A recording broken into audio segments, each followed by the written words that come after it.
I made a hook for our door. Do you want to test it out? Yeah. Look. You like it? Oh, okay.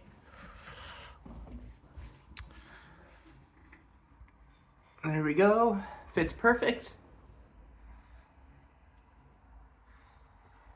We used OpenSCAD to take the measurements.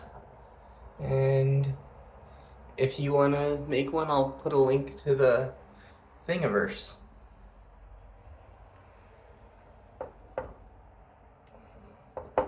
You can adjust all of these, so you can have like no hook, bring it down a little further, but our printer is too small.